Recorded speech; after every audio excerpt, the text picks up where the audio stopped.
नमस्कार दोस्तों, मैं राजकुमार मौर्य प्रखर इंडिया यूट्यूब चैनल में आपका स्वागत है। बिहार विधानसभा चुनाव का रिजल्ट आ गया है। एनडीए को प्रचंड से प्रचंड बहुमत मिल गया। अब जब एनडीए को इतनी सीटें मिली हैं तो जाहिर सी बात है हर कोई परेशान है, हर कोई हैरान है कि आखिरकार जो अमित शाह 160 सीट लाने की बात कर रहे थे एनडीए को 202 सीट 243 सीटों में कैसे मिल गई। इसी मसले पर राजीव रंजन जी हैं जो न्यूज 24 के पत्रकार हैं। इन्होंने चुनाव आयोग, चुनाव आयुक्त को ऐसे घेरा है जिसको आपको सुनना चाहिए। सुनिए इन्होंने क्या कहा है, पूरी वीडियो को आप लोग सुनिएगा। चुनाव आयोग की निष्पक्षता के बारे में कुछ भी कहना बेकार है, दंतहीन है, तर्कहीन है, किसी कोई शक्ति नहीं है, वो कहीं दिखता नहीं है। वो उसकी भूमिका केवल चुनाव की मीटिंग करने की और पैरामिलिट्री फोर्सेस भेजने की, अधिकारियों को ट्रांसफर, यही सब रह गया। मैं ये क्यों कह रहा हूँ? मैं ये इसलिए कह रहा हूँ कि इलेक्शन अनाउंस आप कर रहे हो, उससे कुछ दिन पहले एक गवर्नमेंट एक स्कीम लेके आती है कि 10,000 रुपए महिलाओं के खाते में 1,10,00,000 महिलाओं के खाते में 10,000 रुपए दिए जाएंगे। वो एक बार में 31 लाख लोगों के अकाउंट में ट्रांसफर करती है और उसके बाद चुनाव घोषित हो जाता है। और वो सरकार डेट वाइज, जब model code of conduct Bihar में लागू है तो डेट वाइज वो सरकार हर फ्राइडे को महिलाओं के खाते में कुछ कभी 10 लाख महिलाओं के खाते में, कभी 20 लाख में, हर हफ्ते हर फ्राइडे को चुनाव चलने के दौरान महिलाओं के खाते में पैसे पड़ रहे हैं और चुनाव आयोग चुप है। वो चुनाव आयोग देख रहा है। चुनाव आयोग ने क्या कहते हैं, पॉलिटिकल पार्टीज को लेवल प्लेइंग फील्ड मुहैया कराने का काम इलेक्शन कमीशन का। अब आप बताइए, परसों चुनाव होना है और फ्राइडे के अकाउंट में अगर 12 लाख महिलाओं के अकाउंट में 10,000 आया है और वो पांच महिला से कहती है कि मेरे 10,000 आ गए, तुम्हारे कब आएंगे, मेरे तो नहीं कहे, तुम्हारे अगले आ जाएंगे, नीतीश जी की सरकार रहेगी तो अभी तो तुम्हारे चुनाव से पहले ही आ जाएंगे और तुम्हारे भी आ जाए। फॉर्म भर दिया, देखो हमने भरा था, हमारा पिछली बार नहीं आया, इस बार आया तो तुम्हारा अगले भी आएगा, तुम्हारा अगले भी आएगा। तो 1,10,00,000 के अकाउंट में आप पैसे डाल रहे हो और इसको एक महिला 4 महिला से कम कह रही है, तो 4 करोड़ तक जा रहा है ना बात, 3 करोड़ तक बात जा रही है ना कि पैसा आने वाला, मेरा आगे तुम्हारा आएगा या आप आने वाला है। और इलेक्शन कमीशन में दर्शक बन करके यहाँ अशोक में बैठ करके तमाशा देख रहा है, पैसे ट्रांसफर होते जा रहे हैं। ऐतराज इस बात पर भी नहीं है। ऐतराज इस बात पर है कि इससे पहले की गैर बीजेपी सरकारों की ऐसी योजनाओं को चुनाव आचार संहिता लागू होने के बाद इलेक्शन कमीशन ने रोका भी है। तो फिर इस बात को भी रोका, यह भूमिका उसकी क्या है?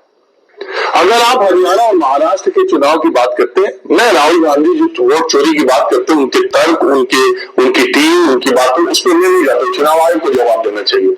लेकिन मैं आपको दूसरी बात कह रहा हूं, अगर 15 सालों से हरियाणा और महाराष्ट्र के चुनाव एक साथ घोषित हो रहे थे तो इस बार पिछली बार क्यों नहीं एक साथ घोषित हुए? क्यों महाराष्ट्र की सरकार को यह फैसला लेने का कि वो लाड़की बहना योजना के तहत महिलाओं के खाते में पैसा डालेगी? ये ऐलान हुआ, उसके बाद उसको 3 महीने का मौका दिया गया कि 3 महीने तक वहां की महिलाओं के अकाउंट में पैसे जाएं, उसके बाद महाराष्ट्र के चुनाव कराए जाएंगे। क्यों कराए जाएंगे?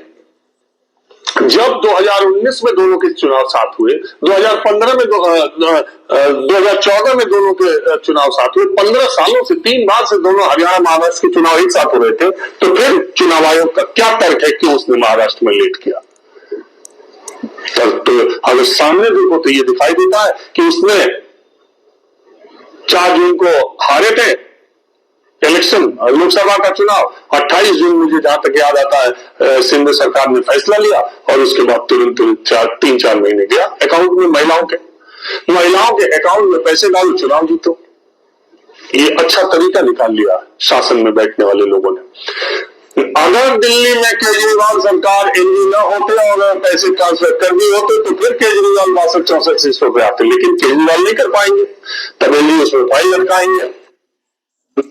जैसा चुनाव आयोग की देख सकते हैं दोस्तों, जाहिर सी बात है 10,000 रुपए का कमाल ही बीजेपी को एनडीए को चुनाव जितवाया है। 10,000, ये 10,000 ही नहीं है, 2 लाख है। 2 लाख का मतलब यह है कि 10,000 तो पहली किस्त आपको मिल रही है।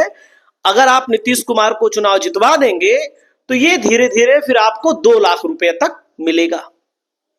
जाहिर सी बात है भाई, अगर बीजेपी शासित राज्य मान लीजिए कर्नाटक नहीं है, कर्नाटक की सरकार ऐसा करती है, पश्चिम बंगाल की सरकार ऐसा करती है, तो चुनाव आयोग तो रोक लगा देता है। जहां पर बीजेपी की सरकार है वहां पर रोक क्यों नहीं लगाया गया? दोस्तों, 10,000 रुपया चुनाव के दौरान महिलाओं के खाते में भेजना,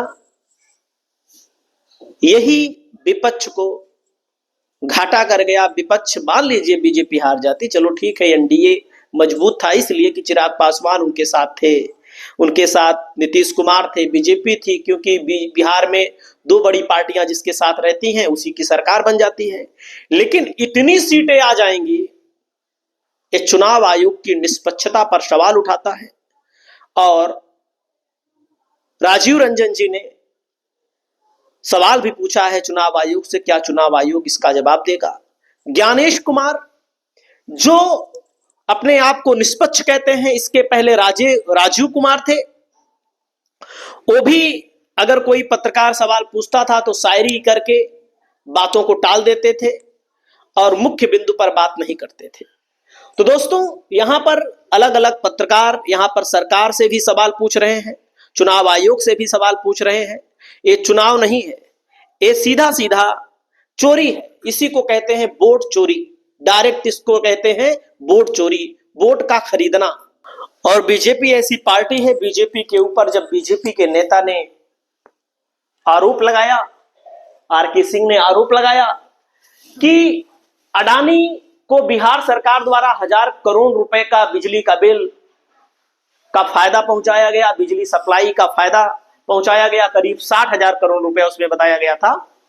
तो बीजेपी ने सच बोलने वाले नेता आरके सिंह को पार्टी से बाहर का रास्ता दिखा दिया।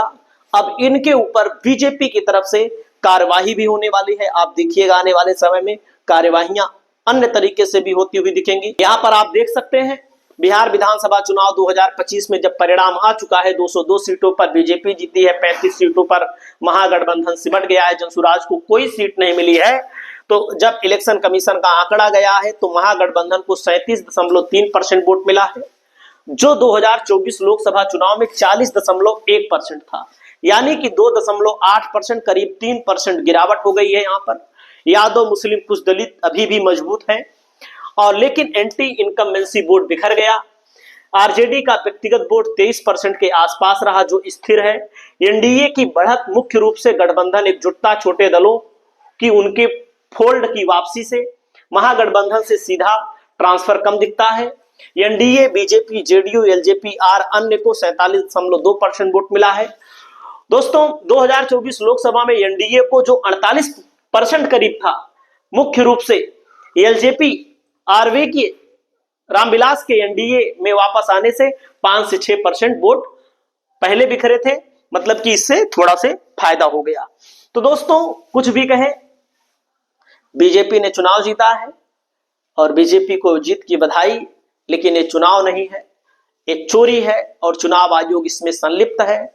इसमें केवल और केवल किसी की अगर गलती मानी जाएगी तो बीजेपी की गलती जो है तो है ही, वो तो जीतने के लिए कुछ भी करेगी, नीतीश कुमार कुछ भी करेंगे। लेकिन यहाँ पर चुनाव आयुक्त ज्ञानेश कुमार ने कुछ नहीं बोला। चुनाव के दौरान पैसे आते रहे और पैसे आते रहे, बीजेपी की सीटें, जेडीयू की सीटें बढ़ती रहीं। बहुत बहुत धन्यवाद।